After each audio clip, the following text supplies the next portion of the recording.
नमस्कार। हिंदी प्रोफेशनल में आप सभी का स्वागत करती हूँ। आज का विषय राम लक्ष्मण परशुराम संवाद। देखते हैं ये संवाद जो है कहाँ से शुरू होता है। सीता स्वयंवर के समय गुरु विश्वामित्र की आज्ञा से राम ने शर्त के अनुसार जैसे ही शिव धनुष उठाकर उस पर प्रत्यंचा चढ़ाई, वह टूट गया। उसकी टंकार सुनकर परशुराम वहां उपस्थित हुए। वे अत्यंत क्रोध में थे। यही संवाद यहाँ प्रस्तुत किया गया है। आइए पढ़ते हैं पहला अवतरण।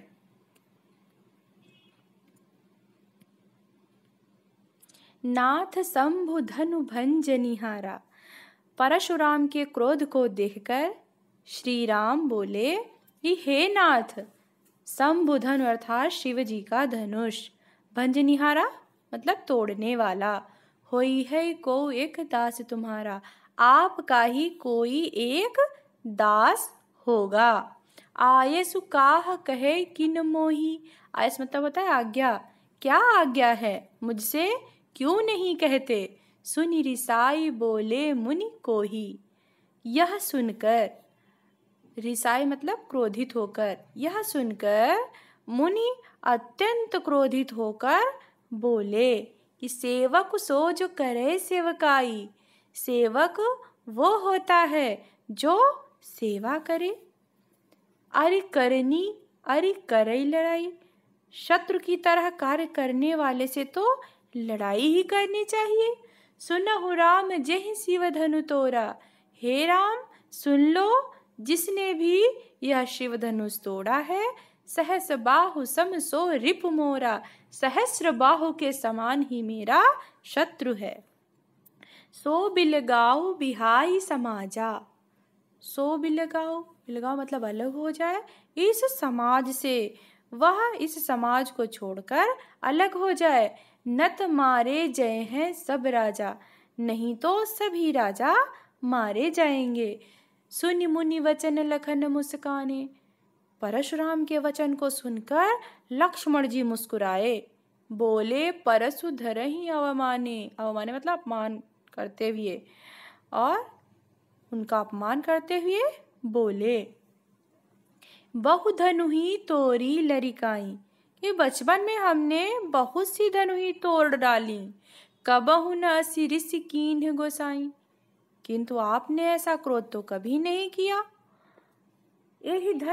यही धनु पर ममता केहि हो हेतु। सुनि रिसाई कह भृगकुल केतु। लक्ष्मण क्या कहते हैं कि इस धनुष पर इतनी ममता किस कारण है।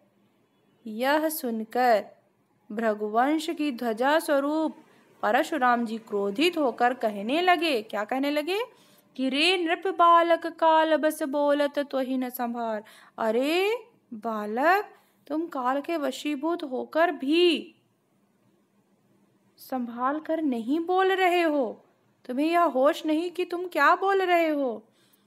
धनु ही सम त्रिपुरारी धनु विदित सकल संसार। यह धनुष सारे संसार में प्रसिद्ध है।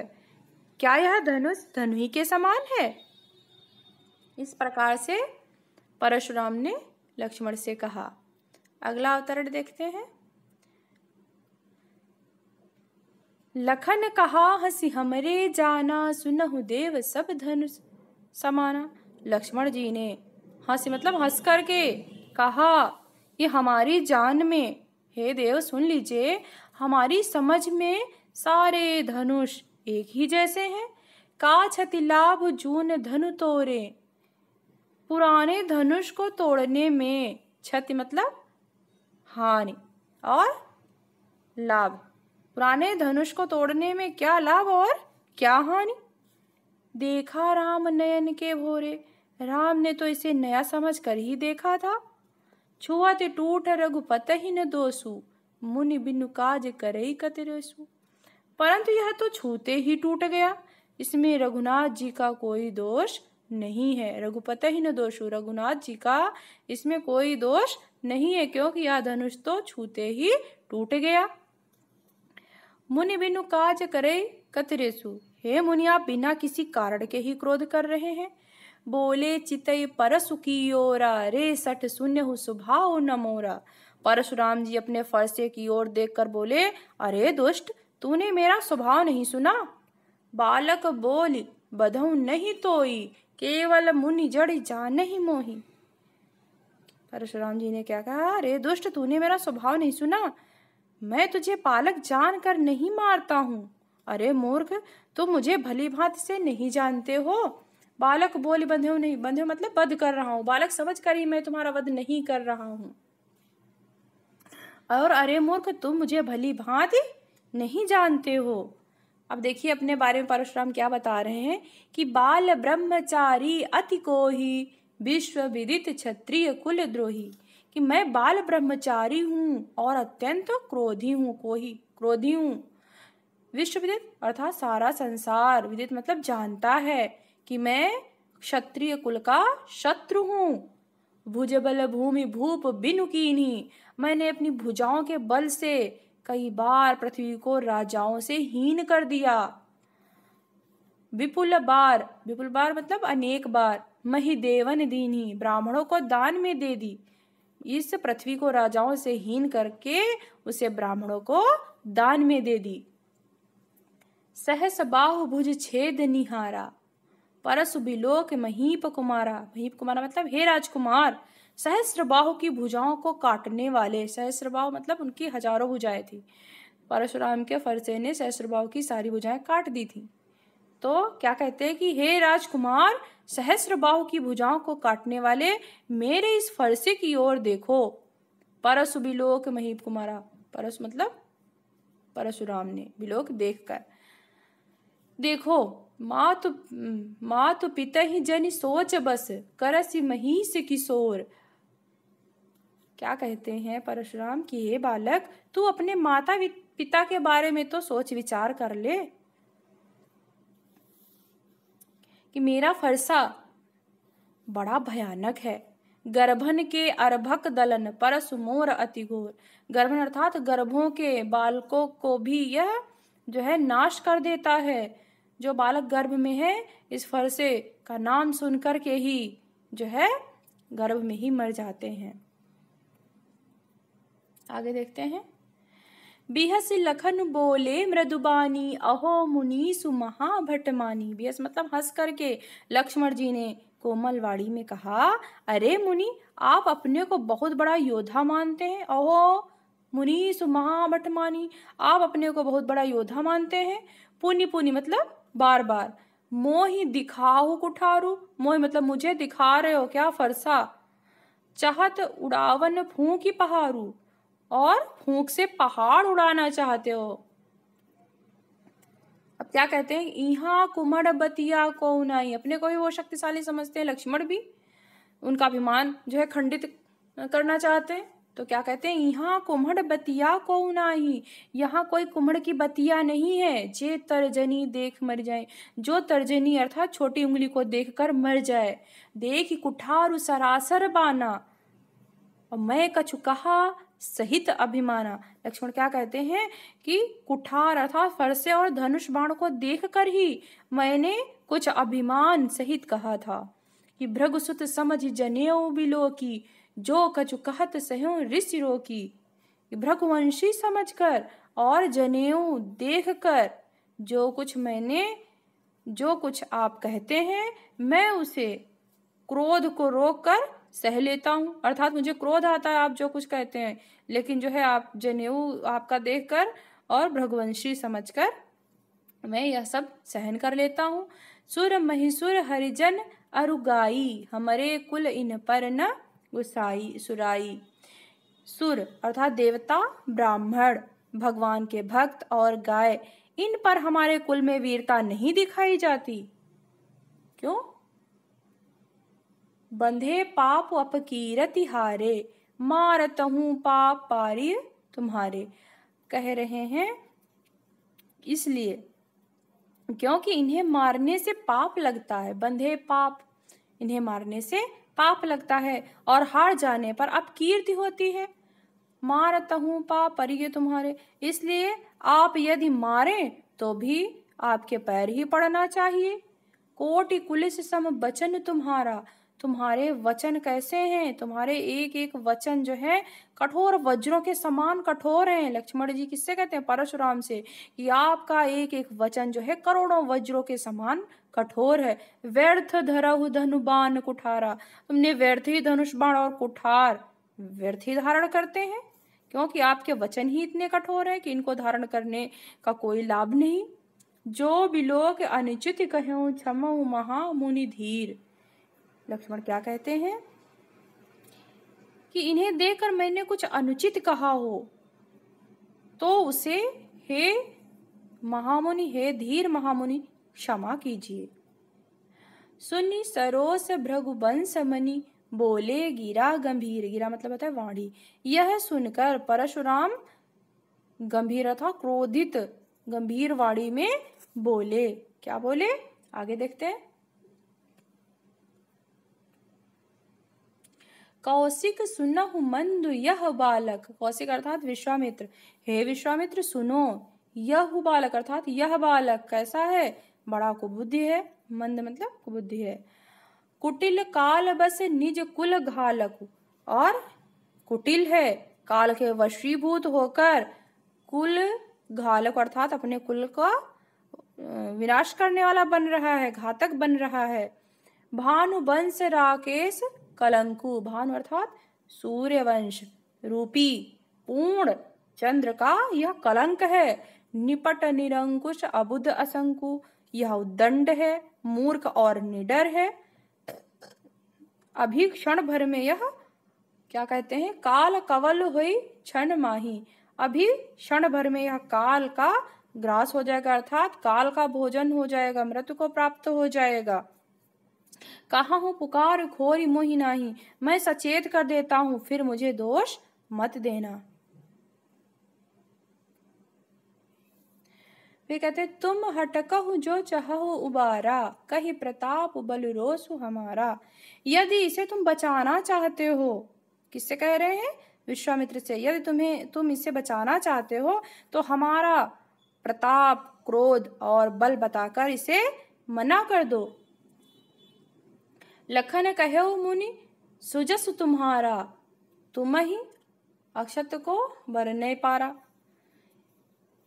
क्या कह रहे हैं? लक्ष्मण जी ने कहा, लखन कहे अर्थात लक्ष्मण जी ने कहा, हे मुनि, आपका यश आपके होते हुए दूसरा कौन बता सकता है?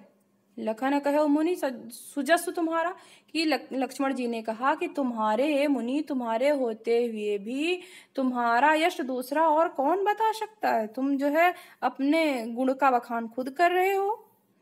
आपने अपनी करनी कई बार अपने आप बताई है। अपने मुंह तुम आपनी करनी, अपने आप तुमने अपनी करनी कई बार बताई है। बार अनेक भांति बहुबरनी, अनेक बार तुमने अपने किए हुए कर्मों का बखान किया है। नहीं संतोष तब पुण्य कछु कहयो, जनि ऋष रोगी दुसह दुख सहयो। इतने पर भी संतोष न हुआ हो तो फिर कुछ कह डालिए। मतलब आप इतनी देर से जो है अपने ही गुणों का बखान कर रहे हो, अपनी ही करनी बता रहे हो, लेकिन अभी अगर आपको संतोष न हुआ है तो जो कुछ बाकी बचा है वो भी कह लीजिए।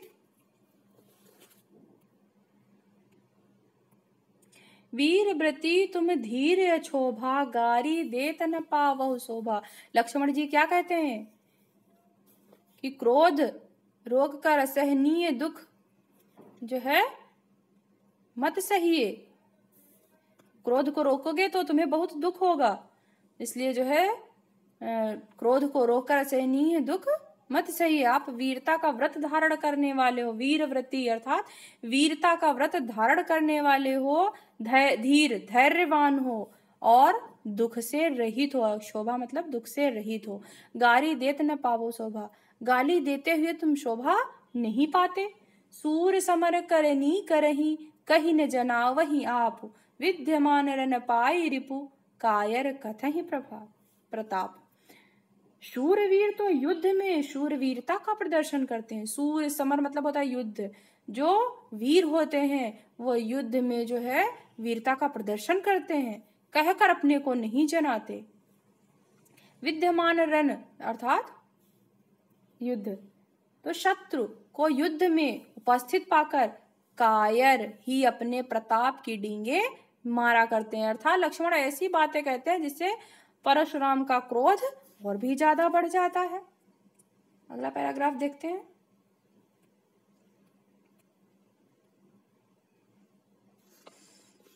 क्या कहते हैं लक्ष्मण? तुम तो कालु हाँक जनु लावा, आप तो मानो काल को हाँक कर बार बार उसे मेरे लिए बुलाते हैं। बार बार महिला बुला, बार बार मेरे लिए काल को बुलाते हैं। सुनत लखन के वचन कठोरा, परसु सुधारी धर्यो कर घोरा। लक्ष्मण के कठोर वचन सुनते ही परशुराम ने अपने फरसे को हाथ में भली प्रकार से संभाल लिया और बोले, अब जनी दे दोष मोहु लोगु। क्या कहने लगे? कि अब लोग मुझे दोष न दें। कटुबादी बालक बद जोगी, या कठोर बोलने वाला बालक मारे जाने योग्य है। बाल बिलोक बहुत मैं बाचा, बालक समझकर अभी तक मैंने इसको छोड़ रखा था। अब यह मरनिहार भा साचा, परंतु अब यह सचमुच मरने को आया है। कौशिक कहा क्षमई अपराधु, विश्वामित्र ने कहा, कौशिक मतलब विश्वामित्र ने कहा, क्षमई अपराधु अर्थात अपराध क्षमा कीजिए। बाल दोष गुण गणहीन साधु, जो संत होते हैं, जो साधु होते हैं, वो बालकों के गुण दोष नहीं गिनते। खर कुठार में अकरुण कोहू, परशुराम बोले, तीखी धार का फरसा। खर कुठार, कुठार मतलब फरसा, मैं अकरुण को हूँ, आगे अपराधी गुरुदेव। क्या कहते हैं? कि तीखी धार का फरसा, मैं दया रहित और क्रोधी, और यह गुरुद्रोही और अपराधी मेरे सामने उत्तर दे रहा है। उत्तर देते छोड़ा हूं बिन मारे, केवल कौशिक सील तुम्हारे। इतना होते हुए भी मैं इसे बिना मारे छोड़ रहा हूं। यह जो हमें उत्तर दे रहा है, मेरे हाथ में फरसा भी है, मैं क्रोधी भी हूं, मैं दया रहित भी हूं, और यह अपराधी मेरे सामने उत्तर दे रहा है। इतना होते हुए भी मैं इसे बिना मारे छोड़ रहा हूं, बहुत बड़ी बात है। इसलिए हे विश्वामित्र, केवल तुम्हारे प्रेम के कारण, किस लिए छोड़ रहा हूं? केवल तुम्हारे प्रेम के कारण। नत एहि काटि कुठार कठोरे, गुरहि उरिन हो त्यों श्रम थोरे। नहीं तो इसे कठोर फरसे से काट कर थोड़े से परिश्रम से ही गुरु से उरिड हो जाता। गाधि सुनु कह हृदय हंसी, मुनि हरिय अर सूझ। विश्वामित्र ने मन में हंसकर कहा, विश्वामित्र ने मन में ही सोचकर कहा कि सर्वत्र विजयी होने के कारण वे राम लक्ष्मण को साधारण क्षत्रिय समझ रहे हैं। कौन? मुनि। परशुराम जो है वो संपूर्ण पृथ्वी को जीत चुके हैं, तो राम लक्ष्मण को वो साधारण क्षत्रिय ही समझ रहे हैं। ऐसा जो है विश्वामित्र अपने मन में समझ कर हंस रहे हैं। आयमय खाड़ न ऊखमय, अजहु न बूझ अबूझ। और क्या कहते हैं? कि यह राम लक्ष्मण के बारे में कहते हैं कि यह फौलाद से बनी खाड़ है। खाड़ मतलब गुड़, फौलाद से मतलब मजबूती से बनी हुई यह खाड़ है, रस की खाड़ नहीं है। ऊख अर्थात गन्ने की रस की, गन्ने के रस की यह खाड़ अर्थात गुड़ नहीं है जो मुंह में डाला और गल गया। खेद है मुनि अब भी ना समझ बने हुए हैं, इनके प्रभाव को नहीं समझ रहे हैं। ये कोई साधारण क्षत्रिय बालक नहीं है। अगला देखते हैं पैराग्राफ। कहु लखन मुनिशील तुम्हारा, को नहीं जान विदित संसारा। लक्ष्मण जी ने कहा, हे मुनि, आपके प्रेम को कौन नहीं जानता? आपके प्रेम को कौन नहीं जानता? वह सारा संसार जानता है, वह सारे संसार में प्रसिद्ध है तुम्हारा जो प्रेम है। माता पिता ही उरिन भयनी के, गुरु ऋण कहा सोच बड़ जी के। आप माता पिता से तो अच्छी तरह उऋण हो ही गए, अब गुरु का ऋण रहा जिसका जी में बड़ा सोच लगा है। सो जनु हमरे हु माथे काढ़ा, दिन चली गए ब्याज बढ़ बाढ़ा। वह मानो हमारे ही मत्थे काढ़ा था। बहुत दिन बीत गए, इससे ब्याज भी बहुत बढ़ गया होगा। अब आनिय व्यवहरिया बोली, तुरत देहु मैं थैली खोली। अब क्या कहते हैं लक्ष्मण? बहुत दिन बीत गए, इससे ब्याज भी बहुत बढ़ गया होगा। अब किसी हिसाब, व्यवहारिया मतलब हिसाब करने वाला को बुला लीजिए। तुरंत दे ही मैं थैली खोली, मैं तुरंत थैली खोलकर दे दूं। सुनी कटु वचन कुठार सुधारा, हाय हाय सब सभा पुकारा। लक्ष्मण जी के कटु वचन सुनकर परशुराम ने अपना फरसा संभाल लिया। तब सारी सभा हाय हाय करके पुकार उठी। भृगुबर परसु दिखावहु मोहि, विप्र विचारी बचौ नृप दोहि। लक्ष्मण जी ने कहा कि हे भृगुश्रेष्ठ, आप मुझे फरसा दिखा रहे हैं। क्या कहा? हे भृगुश्रेष्ठ, आप मुझे फरसा दिखा रहे हैं। पर हे राजाओं के शत्रु, मैं ब्राह्मण समझकर अभी तुमको बचा रहा हूं। मिले न कबहु सुबट रन गाढ़े, द्विज देवता घर ही के बाढ़े। आपको कभी रणधीर बलवान वीर नहीं मिले। हे ब्राह्मण देवता, आप घर ही में बड़े हैं। आप द्विज मतलब ब्राह्मण देवता घर ही में बड़े, अर्थात अपने आप ही अपनी बड़ाई कर लेते हैं। अभी तक तुमसे कोई वीर जो है रणधीर बलवान वीर नहीं मिला है। अनुचित कही सब लोग पुकारे, रघुपति सय नहीं लखन निवारे। यह सुनकर अनुचित है कहकर सब लोग पुकार उठे। तब श्री राम ने इशारे से लक्ष्मण जी को रोक दिया। रघुपति सय नहीं लखन निवारे, लक्ष्मण जी को इशारों से श्री रघुनाथ जी ने रोक दिया। लक्ष्मण जी के उत्तर से जो आहुति के समान थे। लक्ष्मण जी के उत्तर कैसे थे? आहुति मतलब यज्ञ में और घी डालने का काम जो कर रहे थे। परशुराम जी को क्रोध रूपी अग्नि को बढ़ते देखकर रघुकुल के सूर्य श्री रामचंद्र जी जल के समान शांत करने वाले वचन निवारे लखन अर्थात वचन बोले। लखन उत्तर आहुति सरिस भृगुबर कोप, कृशानु बढ़त देख जलसम वचन बोले रघुकुल धाम। तो लक्ष्मण जी ने कैसे वचन बोले? जल के समान शांत करने वाले वचन बोले। अब इसमें देखिए कुछ पंक्तियां दी हुई हैं, उसके अलंकार जो है दिए हुए हैं। पहले में अनुप्रास अलंकार है। बालक बोली बंधव नहीं तो ही, बावड़ की आवृत्ति हुई है इसलिए अनुप्रास अलंकार है। कोट कुलिस सम वचन तुम्हारा उपमा अलंकार है। सम आया, यहाँ समानता की गई है इसलिए। तुम तो काल हाँक जन लावा उत्प्रेक्षा अलंकार है। जन जानो मन मानो शब्द आते हैं। ठीक है। लखन उतरी आहु से सरे से जल सम वचन अलंकार। अब सम इसमें भी है, इसमें उपमा अलंकार समानता की गई है। ठीक है। अब यहीं इस पाठ की समाप्ति होती है। अब हमारी आने वाली वीडियो में व्याकरण संधि भाग 1 है। धन्यवाद।